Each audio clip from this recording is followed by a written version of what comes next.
네, 여러분 안녕하십니까.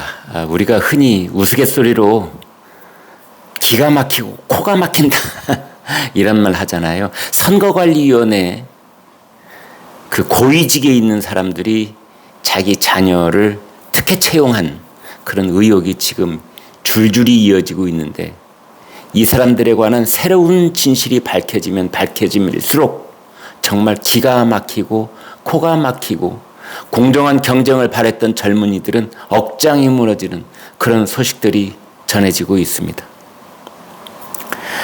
이 지방공무원으로 자기 자녀가 일단 이제 응시를 해서 거기에 진입을 하게 만든 다음에 그 아이를 선거관리위원회가 경력직 채용을 하는 형식으로 해서 자기 아빠가 있는 곳에서 아빠 찬스를 써서 아이를 채용하게 하는 것, 이것이 이제 이 선관위 고위직들의 그 아빠 찬스, 자녀 특혜 채용 그 비리의 기본 골자가 되겠는데요. 이제 특혜 채용 그러면은 이 경력직을 뽑을 때는 어떻게 하느냐? 이 뭐 서류 이 시험을 다 보는 게 아니고요. 첫 번째는 서류 심사를 하고, 두 번째는 면접관들이 면접을 치르는 겁니다. 두 단계를 통과하면은 합격이 되는 겁니다. 그런데 이 면접관이 누구냐? 아빠하고 다 직장 동료들, 한 부서에서 일했던 그 뭐 이 끈끈한 정으로 이어진 이제 그런 분들이 가서 면접관을 했다, 이런 의혹이 제기됐잖아요.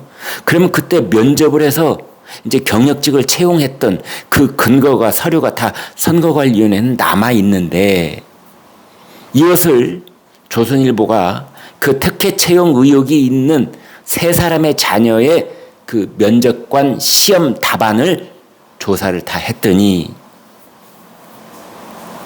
이 아이들은 전부 다 최고 점수를 줬다는 겁니다. 최고 점수. 가령 경쟁자가 5명이었다. 뭐 경쟁이 7대1이었다, 5대1이었다, 경쟁률이 몇 대 1이건 관계없이 이 사람의 채용 당락을 결정짓는 그 가장 중요한 요소인 면접관의 면접 점수, 이게 최고 점수. 이건 그냥 갖다 쓴 거나 마찬가지죠. 안 그렇습니까? 특혜 채용 의혹을 받고 있는 선거관리위원회 공직자들의 자녀가 선관위원회 채용 면접을 볼 때 대다수 면접관들은 지원자 아버지와 같은 근무지에서 일했던 경력이 있는 것으로 확인이 됐습니다. 아빠 동료들, 아빠 친구들, 대부분 그 친구의 자녀들에게 최고 점수를 주었습니다. 이제 국민의힘이 세 곳을 조사를 했습니다. 김세환 전 선관위 사무총장.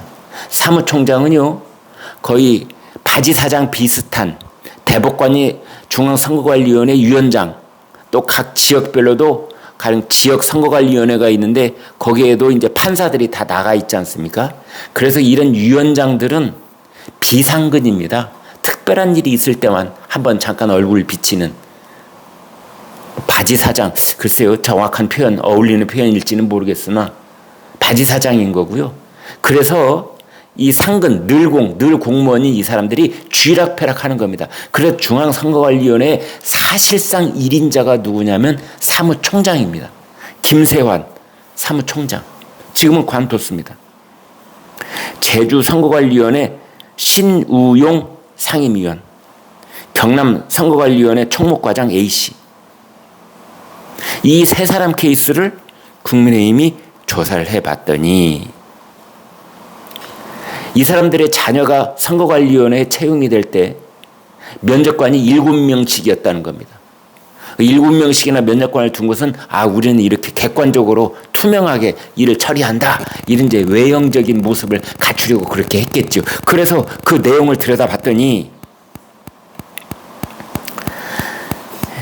김세환 전 사무총장의 아들, 일단 인천에 있는 강화군청으로 이제 들어가는 겁니다. 그랬는데 3년 전인 2020년 1월 선거관리위원회 8급 경력직으로 채용이 됐습니다. 당시 3명의 면접관 전원, 여기서는 3명이 면접을 치렀는데요. 3명의 면접관 전원을 살펴봤더니 김세환 전 사무총장과 인천선거관리위원회에서 같이 일했던 직장 동료였다는 게 밝혀진 겁니다. 이번에는 제주도 선거관리위원회 신우용 상임위원 아들을 봤습니다. 이쪽은 2021년, 그러니까 지금부터 2년 전쯤에 역시 선거관리위원회 8급으로 이제 경력직 채용이 됐는데 면접관 2명이 아빠의 동료였다는 겁니다. 그러면 이번에는 그 2년 전에 역시 있었던 경남 선거관리위원회 총무과장 A씨의 딸을 살펴봤습니다. 여기도 역시 선거관리위원회 8급 경력직으로 채용될 때 면접관 2명이 아빠하고 함께 일한 경험이 있었다는 겁니다. 와, 면접관이 3명일 때 그 2명이 최고점을 둔다. 그러면 뭐 최고점을 받은 면접 점수 최고점, 이 사람이 합격 안 하면 누가 합격을 하겠습니까? 이 면접관들은 그 해당 지원자에게 아주 후한 점수를 줬다. 경상남도 선거관리위원회 경우입니다. 면접관들 대다수가 이런 식으로 구성된 것은 자녀를 합격시키기 위해 선거관리위원회 공직자들이 영향력을 행사한 것이 아니냐, 이런 의혹까지 제기되고 있는 것입니다. 이제 국민의힘 쪽에서는 이렇게 얘기하고 있습니다. 면접관들을 구성할 때부터 영향력을 행사하고 손을 댔다면 이건 명명백백한 범죄 행위이고 지금 당장 수사를 해야 되는 수사 대상인 것이다. 그런데 지금 이제 최근에 불거진 것이 중앙선거관리위원회의 박찬진 사무총장, 송봉섭 사무차장, 선거관리위원회 1인자, 2인자 이렇게 볼 수가 있는데요. 6월 1일 날 면직 처리한답니다. 의원 면직. 의원 면직이라고 하는 것은 여러분 잘 아시는 것처럼 그 아무런 징계가 없는, 본인이 그냥 관두겠다 하니 그걸 처리하는, 그걸 말하는 겁니다. 면직. 면직을 하면요, 의원 면직을 하면은 연금도 정상적으로 고스란히 그대로 다 나오고요. 공무원 연금 그대로 다 나오고, 그 다음에 심지어 다른 곳에 취직도 할 수 있습니다. 공직 재임용도 바로 가능합니다. 그러면 의원 면직 말고 이런 비리 의혹이 있을 때는 어떻게 해야 되느냐? 그렇습니다. 해임 혹은 파면. 해임 조치를 하면 어떻게 되느냐? 공무원 연금 30% 삭감. 파면을 하면은 50% 삭감. 이렇게 됩니다. 의원 면직하면 100% 다. 정년 퇴직이 아니라 의원 면직만 해도 100% 다 주는 겁니다. 또 해임을 하게 되면은 3년 동안 공직에 재취업을 못하게 되는 겁니다. 파면을 하면은 공직에 5년 동안 재취업 금지입니다. 그런데 의원 면직을 했으니 뭐 본인이 원해서 나간다, 그런 형식으로 나가게 됐으니 6월 1일 날 이제 내일 모레군요. 아무런 징계가 없는 겁니다. 일반 공무원들은 이런 비위로 내부 조사가 진행이 되면 의원 면직을 할 수 없게 되어 있습니다. 그 조사가 다 끝날 때까지. 그래서 조사가 끝난 다음에 거기에 합당한 징계를 줄 것이냐 말 것인가를 결정해 준 다음에 그 다음에 의원 면직을 하든 아니면은 해임을 하든 파면을 하든 이렇게 되는 건데, 이 선관위의 이 두 사람은 박찬진하고 송봉섬 이 사람들은 그런 조사가 다 조사위원회 조사가 끝나기도 전에 의원 면직으로 6월 1일자로 관두고 나가겠다는 겁니다. 그럼 조사도 이제 끝나게 되는 거죠. 선거관리위원회는 예외 적용을 받는다 이렇게 돼 있다는데요.